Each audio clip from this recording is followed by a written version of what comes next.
I gotta be honest, this episode was kind of painful to sit through. We're gonna go ahead and talk about one of the main reasons why. Pretty much right out of the gate. But there's one other tiny little thing I want to talk about, and that tiny little thing is a gentleman named Tim Russ. For those of you who don't know, Tim Russ is the gentleman who plays Tuvok. He's actually a pretty cool guy, all things considered. He's a total goofball. And he's pretty hilarious in real life. He's also responsible for a lot of things post-Voyager as far as keeping Star Trek alive, including on that little show that I hesitate to name, but I'm sure you could find it if you wanted to look it up. Regardless, Tim Russ is a pretty cool guy, and he's a decent actor, too. In fact, I would argue he is one of only two, I suppose, actors in Star Trek's history who's actually played a Vulcan, a full-blooded Vulcan, that is, properly. And I mean that sincerely, so props to the man. I just really wish they'd stop giving him episodes that are centric around him that are like this. But, well, let's just go ahead and dive right into it, shall we? There's an old saying, which I'm going to paraphrase horribly and butcher because the intent is the only thing that matters. And that saying is, never work with children. If you're working on a video game, if you're doing voice acting or live acting, or it's working on a television show or for a sketch or for an advert, don't work with children. Now, you may say, oh, well, that's just you being anti-children. Well, no. That's me being realistic and also having some experience in the matter. If you genuinely don't understand, I'll try to explain briefly. There's a lot of really big obstacles that come into play of whenever you want to use child actors. The first and most obvious is the fact that they are automatically more likely to be less experienced, to be worse actors, because they're children. Now, that is, of course, the commonality, not the exception. There are some cases where child actors are just fine, and that's fine, and that works out, and okay, I'm down with that. But for the most part, you tend to get child actors like the one in this episode, or, the episode of TNG whose name escapes me, but it's that episode. You probably know what I'm talking about. Yeah.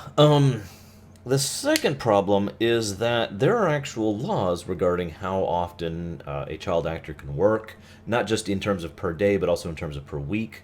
And there's actually a fairly large amount of legalese you have to go through in order to get that. Don't mistake this for disagreeing with that. I'm actually totally with that. I get why they don't want child actors to be pushed as hard as normal actors are, especially given how hard normal actors often work and how many hours they usually work in a week, that kind of a thing. So I'm totally with that. But the problem with that from a creator's perspective is it is very, very common, and this actually happens a lot, especially in Star Trek when they use child actors, is the take you get is the only take you end up with. You don't get to do a reshoot. You don't get to try it over again because, A, you're going to go over your time budget for the day, or B, you're going to go over time budget, period. And so you basically just kind of have to hope and pray that the few practice sessions you do, which, by the way, is something Star Trek almost never does in general. I don't know if you're aware of that. Kind of flesh it out enough so that when they do the one take they get, or maybe if they're lucky they might get two takes, that they're good. The other problem with child actors is the fact that if you ever want to have child actors involved in a serious story, you basically only have two routes to go with that. One, hope the child actor is a good actor. Or get a good child actor, but you get the point. Or two, make it a horror story, which is basically the only other way. Because, children and horror stories actually go together surprisingly well. I'm not going to go into why right now. But the point is, no matter what you're looking at, the moment your script includes children in it that have to have a significant screen time or presence, you are just sticking your neck right out here and waiting for the guillotine to possibly miss. In other words, no matter how you go about it, you're taking a risk. It is possible it will all work out, and it is possible it will partially work out. And it's possible that it will all go incredibly topsy-turvy. Which brings me to Innocence. You know what, we're actually going to do something weird, because we're going to talk about my changes right off the bat, right now, okay? Three big things. First of all, I'm going to mention this right here, but I'm also going to mention it later when I actually talk about improper. The whole reverse aging thing, no. And that's all I'm going to say about it for right now. If I was going to change it, why not make it something more of a type of disease, or possibly a religious experience? And before you accuse me of putting those two things together, my point is both can be used to accomplish the same thing without having reverse aging. In other words, what if these kids are children who have been chosen to be, sacrificed to blah, or have been willingly given up to blah in order to accomplish blah? Or maybe there is a disease, Mass Effect style actually, which makes it so that certain children simply cannot age, and therefore they will die a lingering, horrible death unless it gets, unless they undergo this what is effectively euthanizing process in order to, recycle their energy back into the life stream or whatever. And there you go, bam. By the way, I just came up with those right now. I didn't prep those, so that's two ideas just like that that to me automatically work better than reverse aging. That's the first thing I'd do. Second thing I'd do is I would make them not children, because I don't feel like sticking my neck out on the guillotine. But bear with me. Even ignoring the obvious real-life problems, I think from a story perspective it would have worked better if they were young adults, basically. Or early 20s kind of a thing. And the early 20s kids, are... In fact, it would actually make a wonderful juxtaposition if these early young 20s or 30s or whatever... the age doesn't matter per se. What matters is they are obviously adults, but they're still acting like children. What if they're actually behaving that way because the disease is rotting their mind? What if they're behaving that way because they don't have an understanding of what's going to be happening to them because they've been mentally programmed? There's several different ways you could go with that to add to the general kind of almost horror, creepy atmosphere. And yes, I know I'm leaning in that direction with the story, but bear with me. I'll talk about one of the reasons why later. The third thing I would change is I would make the prelate, they actually change how they pronounce it throughout the episode, not a colossal ass, because... as I'll talk about later, she has no idea what she's doing. I guess I could just kind of segue into that now, but I would make it so that she had at least a comprehensive idea or understanding of the basic tenets of, I don't know, cooperation with another sentient being before just randomly shoving her in front of the screen and saying, I am the spokesperson for this entire species. Please hate us. Oh, God, I'm begging you. Which brings me into my next point. Those are the changes I'd make right there. Bam, bam, bam, done. There's one other theoretical change I'm not sure I would do, but I just thought I'd mention it right off the bat, because one of the problems with this episode is bad writing. I know, I say that so much, but bear with me, okay? I've said this a lot lately. In fact, I was talking about this during the marathon quite recently, but oftentimes what you have to do is you have to hit point B here in your story. For whatever reason, this is what you care about, and you're over here at the beginning of your story. Connecting these 2 points correctly and in a way that makes sense or is congruent or otherwise is well done is basically what good writing is about in a nutshell. Really, it's... right? Obviously, it's more complicated than that. But my point is, if you're trying to connect point A to point B, and point B is stupid to begin with, we have a problem. Because getting to point B, and when point B is stupid, is going to make, almost no matter what you do, probably be residually affected by it, if you know what I mean. So they decided that, by the way, the point B in this is the twist, which I'll talk about later. Yeah, so in order to actually flesh this out in a way that I could only call padding because of how incredibly irrelevant and unnecessary it is, they had several sections throughout the episode where Prelate's stupid face of the bee people shows up and says, I am stupid. And then it's really funny, actually. I'll talk about why in a little bit. But, she's really, really dumb. She says, I want you to leave. Janeway says, you got it, as soon as I get my crew member back. Now, as a leader, you have several options when that comes to. Option 1, try to get the crew member back for them. Okay, that would work. Oh, you don't want to help them because you're dumb? Okay, sure. Let's go with option 2. They want to get their people back, so you go ahead and tell them, well, based on our readings, they're there. Here's some information to help you. Okay. Problem 3. Let's say that you're really, really dumb and still haven't gotten past this point. So let's go ahead and just tell them, hey, this is why we're being obstinate about this, and there's no actual rush in rescuing him because of blah. Here's the big twist. Blah. So, would you please go ahead and let us do this properly? In which case, all of these could lead to a cooperative organization between, Voyager and the bee people or the fly people or whatever the crap they are. They make fly honey, in case you're wondering. And every scene she's in, it sounds like she's literally just turned off her brain with 2 exceptions, which I'll talk about a little bit later. Let's go ahead and move on here. One of the other problems with this is an episode, I believe it was written by Lisa Klink. Don't quote me on that. I just looked it up, but I'm bad with names, you know that. But the person who wrote this episode Well, let's just say that I think it is Lisa Klink, because she got a lot better as the show went on, and she started to do more good stuff later on. But early on, she had a problem that most writers, especially early on in their careers, I've noticed, both professional and amateur. And that is that they want something to happen, and it's that point A, point B thing. It's just in a minor point. For example, she wanted the big dramatic scene of the crewman dying at the beginning. Okay. Well, rather than do anything logical at all, she decided to go ahead and have him be out on the dirt so that the scene would have the most impact necessary. And also because they were trying to not abuse the shuttle ship, because the shuttle the shuttle prop, because it's actually really hard to get proper lighting in there. Okay, I'm with that. But what she decided to do was go ahead and have Tuvok. Well, we don't actually know, because he's just out there on the dirt outside of a crashed shuttle, and Tuvok goes out from the shuttle and then starts to treat him, and then finds out that he has several shattered vertebrae. Was he flung from the shuttle?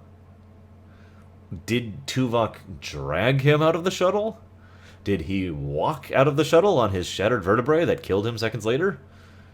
You see where I'm going here. It's a logical hiccup is what I call it. It's not. It is basically a nitpick, because it's not something that kills the episode.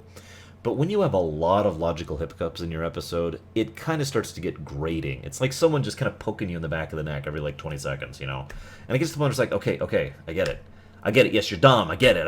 Okay, stop it. And then you kill him. And then everything's better. This episode had a lot of logical hiccups to it, and it kind of... based on the big plot twist, which is retarded, and the poor presentation of the child actors, which are all bad at best. Some of them are actually worse than bad.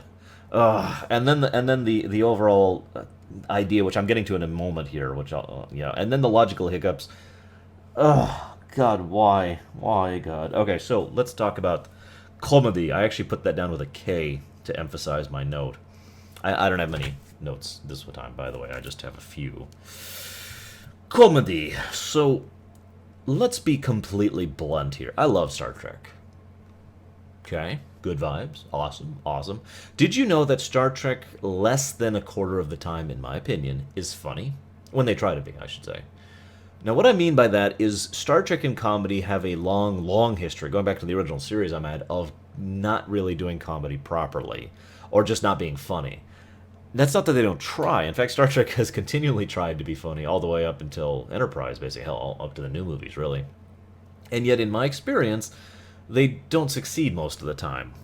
It kind of makes me wonder why they keep trying, to be completely honest with you. But moving along. So, and in fact, forgive me for continuing on this topic for just a moment, but did you know that Let He Who Is Without Sin, which is an episode of Deep Space Nine, was intended to be a comedy episode? I didn't know that until I read up on it, because the thought of that episode in comedy is like saying that, I don't even have an analogy that I can tell you about that. It's just, what? You're kidding. It's like saying Threshold was intended to be a comedy. Anyways, this episode was intended to be a comedy. We've got the fish shot of water situation with Tuvok, who is the straight man Vulcan, full-blooded, who has to deal with rambunctious children and bond with them and blah-bitty-freaking blah. Now, let me go ahead and say something right off the bat here. If you're going to use a cliche, that doesn't bug me. I'm actually one of the very few people I know who doesn't give a damn if you're going to use a cliche or a repeated idea, or even if you're going to rip something off. What I care about is if you do it well. And I actually can't personally envision how they could have done this concept well, but they didn't do it well is my point. I don't necessarily care about the cliche or the attempt at comedy. I just mention them because they failed at both. I cannot put into words how much I loathe every time they try to do the big joke. I mean, they actually do a jump cut, the copy-paste jump cut in this episode, where Tuvok's like, everyone be calm and meditate, and they're all meditative. Jump cut, and they're all over the place. Oh my God, who could have predicted that? It's not funny. Sorry. I got a question, by the way, that I want to toss out here. Why is it in this episode that they go out of their way to show off all their high technology to a people they know have actually decided to shun technology for the most part and, get back to their roots and blah, blah, freaking blue? You ever notice that? I mean, you could argue that they didn't know about that before meeting them, which is unlikely because they were both briefed and had actually, some idea of who they were talking to and who they were dealing with. But okay, fine. Maybe they didn't find out about it until they talked with them. Then they immediately follow that up by continuing to talk about how high-tech they are to these people who have actively tried to be less high-tech, to be low-tech. I'd also like to point out that these low-tech people have spaceships, but whatever. And it's just one of those little logical hiccups, I guess, now that I think about it, because it was, I'll admit, let's go ahead and talk about something positive about this. There's got to be something. There is. I do have one positive thing to say about this episode. Like I said, I was challenging myself. Actually, that was just until Threshold, wasn't it? Well, whatever. From now on, it's a challenge to say something positive about every episode of Voyager. I've only got one for Innocence. Just the one. The positive thing I have to say about this episode is the scene between the Doctor and the Prelate was actually pretty good. And the overall Doctor scene, no, of course, that's no surprise, you know. Robert Picardo is... I can only gush about him so much until people start accusing me of fanboyism. But he actually manages to get across the idea not only of someone who is trying really hard to be diplomatic, but genuinely wants to succeed at that task. In other words, now that's a finite difference between that and someone who is diplomatic, someone who is a trained diplomat, someone who speaks with kind of a confidence and just kind of a natural flow to their things. No, he is very clearly trying. But he's trying because he wants to succeed, and I like that little touch. I also like the little scene he has with the Prelate where she talks about how, you know, their whole belief system about how they believe that the body is a temporary thing, soul, spirit, you know, blah, blah, blah. That whole scene, right? That actually was kind of a cool scene because it actually directly relates to him as a character, because he basically has no body. He is, for all intents and purposes, an energy being. And I kind of liked the way they used it, so definite props there. That was good. That was good. All right, let's go back to bashing this episode. I've only got 2 more notes. That's okay. I'm going to be talking about both these notes somewhat extensively. This is probably going to be a short episode. Sorry. Let's talk about the twist. Or the twist, if you prefer. The twist. Okay, you ready for it? The age backwards. That's it. That's the twist. Let's go ahead and just say something a little bit bluntly. One of the problems a lot of people have when they come to science fiction is they approach it like it is magic rather than science fiction. Okay, you know what? As long as you don't overdo it, as long as you try to make sense, as long as you are self-coherent, I'm okay with that. And in case you're wondering what I mean by that, there's actually a trope for that. I forget the term of it, but it basically means you follow your own rules. Even in a lot of fantasy settings which have genuine magic, that magic follows its own basic precepts. It makes sense within itself. It's self-coherent, right? So as long as you're going to do that, keep to it. I'm totally cool with it. But the problem is most people don't treat science in science fiction as magic. They treat it as magic, which is completely different.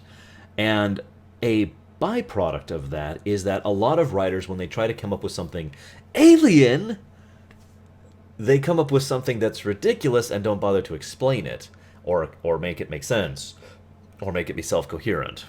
I'm not even going to go into the biology and the evolutionary precepts that actually make it so that aging backwards is incredibly retarded. Because, you know, we could just leave that at the door, because I don't even need to, because the very story idea of we age backwards is actually kind of dumb, no matter how you look at it. That is a dumb idea from ground floor, from rule 1, from square 1. No matter what you do, that's your episode in a nutshell. Kids reverse backwards, or kids age backwards. What? Now, that's kind of dumb and kind of stupid, like I said earlier. But when your whole episode revolves around trying to maintain the illusion of that being a twist as long as possible, well, let me just speak bluntly. Speaking as a writer, when you try to keep something hidden, when you try to build something up, there's always a finite point at which you really should go ahead and reveal it. It will reach a point where either the expectations will outweigh anything you can come up with, or it'll reach the point where people stop caring. Doing an entire episode of building up about this situation is probably about at the line, but do keep in mind that the entire episode is building up to this point. The whole time, you know, everything with Tuvok, everything with the Prelate up top, it's all building up to the fact that, oh, no, the kids are just aging backwards and we're putting them here.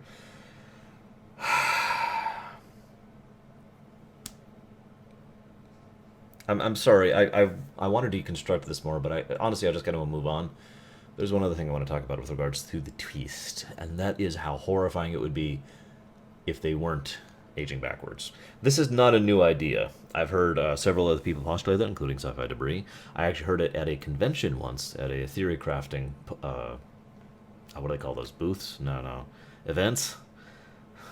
I don't even remember what they're called. You know what I'm talking about, one of those little seminars? Yeah, whatever.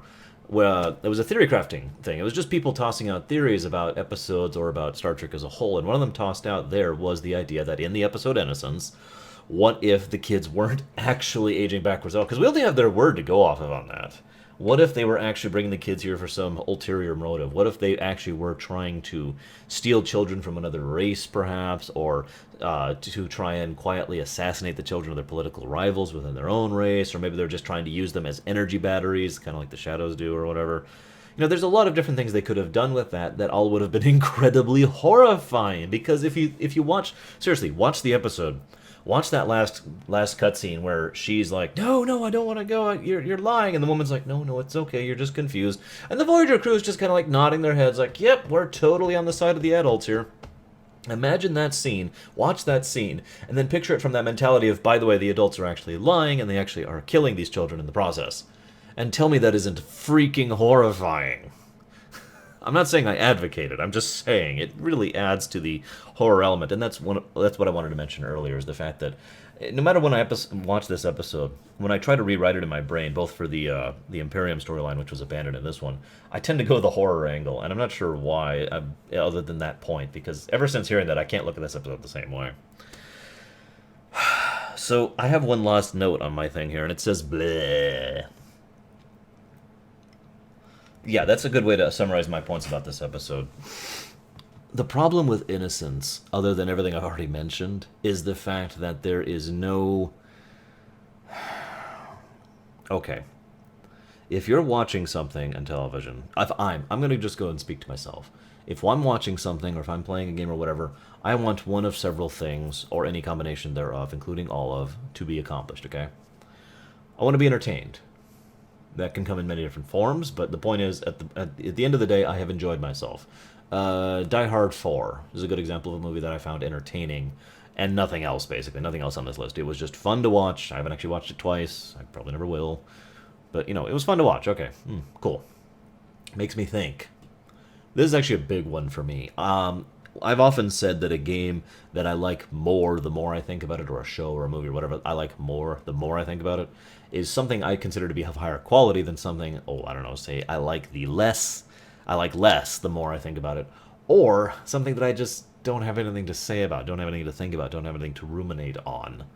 And I look at the episode and it's like, okay, well, I can dissect it from an out-of-character perspective and talk about why it was a dumb idea to begin with, but I don't have much to actually think about in this episode. So Innocence was not entertaining. Innocence didn't make me think, other than that whole horror thing. And the last thing is to give me ideas. Now, I mentioned this because, you know, I've been writing and doing creative works for friggin' forever, since I was a kid, basically. So I like, even if it's one tiny little nugget, one incy-bincy little thing that I can extract from it and say, that's a cool idea and I can use it in other applications, then I'm cool with that. These are the three big things I look for. Can't say that any of them really did anything for me, with the possible exception of what I'm about to talk about, and this is what I'm going to end on. I mentioned earlier the idea to make aliens, alien, rather than actually making them make sense. This is actually a trend Star Trek has been doing for a while. One of the things Star Trek has a big problem with, and always has, is the idea of not understanding the implications of its own creations. I was actually just talking about this with regards to Recoded, although you won't see that episode till Friday. But the implications of a race that ages backwards. Okay, let's just say we have to have the age backwards thing for whatever reason. Fine. Do something with it. Make it make sense. Flush it out. Talk about how their culture and their society work. Maybe they aren't, as mentioned, maybe they literally do not have biological bodies. Maybe they actually do have energy bodies, and those energy bodies are just are literally growing younger as time goes on, because of the fact that it's just in their nature, or it's part of the cycle, or maybe they literally do have a life stream, like I mentioned, and all their energy of their energy beings is recycled. So it reaches the point where all their energy has been sapped away as they get younger and smaller, and then it comes back out and they're back again. You see? Do something with it. Don't just say it's alien, and then leave it at that. Now, before you think I'm picking on Voyager, let me give you a direct example of another thing that is, and this is called the crystalline entity. Over in TNG, for those of you who are not aware, there was a creature called the crystalline entity, which is in 2 episodes, and it's probably one of the most horrifying things that they've ever introduced into Star Trek in general, and I mean that sincerely. This thing is something that is pretty much straight out of the Cthulhu mythos. It's just prettier looking, and which is cool. I'm with that.